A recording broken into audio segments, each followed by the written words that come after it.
हकीम लुकमान का पूरा जीवन ज़रूरतमंदों की सहायता के लिए समर्पित था। जब उनका अंतिम समय निकट आया तो उन्होंने अपने बेटे को बुलाया और कहा, बेटा, मैंने अपना सारा जीवन दुनिया को शिक्षा देने में गुजार दिया। अब अपने अंतिम समय में मैं तुम्हें कुछ जरूरी बातें बताना चाहता हूँ। तुम एक कोयला और चंदन का एक टुकड़ा उठा लाओ। बेटे को पहले तो ये अटपटा लगा, लेकिन उसने सोचा कि जब पिता का आदेश है तो ये सब लाना ही होगा। उसने रसोई घर से कोयले का एक टुकड़ा उठाया। संयोग से घर में चंदन की एक छोटी लकड़ी भी मिल गई। वो दोनों लेकर अपने पिता के पास गया। लुकमान बोले, अब इन दोनों को नीचे फेंक दो।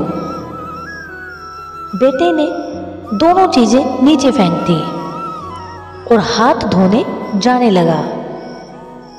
जब वो जाने लगा तो लुकमान बोले, ठहरो बेटा, जरा अपने हाथ तो दिखाओ। फिर वो उसका कोयले वाला हाथ पकड़कर बोले, बेटा, देखा तुमने, कोयला पकड़ते ही हाथ काला हो गया, लेकिन उसे फेंक देने के बाद भी तुम्हारे हाथ में कालिख लगी रह गई। गलत लोगों की संगति इसी तरह होती है। उनके साथ रहने पर भी दुख होता है और उनके ना रहने पर भी जीवन भर के लिए बदनामी साथ लग जाती है।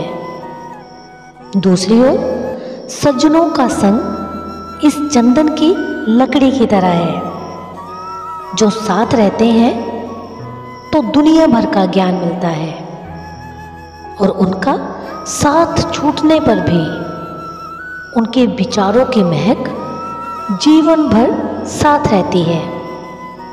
इसलिए हमेशा अच्छे लोगों की संगति में ही रहना। तुम्हारा जीवन सुखद रहेगा। कहा भी है, बुरी संगत उस कोयले के समान है जो गर्म हो तो हाथ जला देता है और ठंडा हो तो काला कर देता है।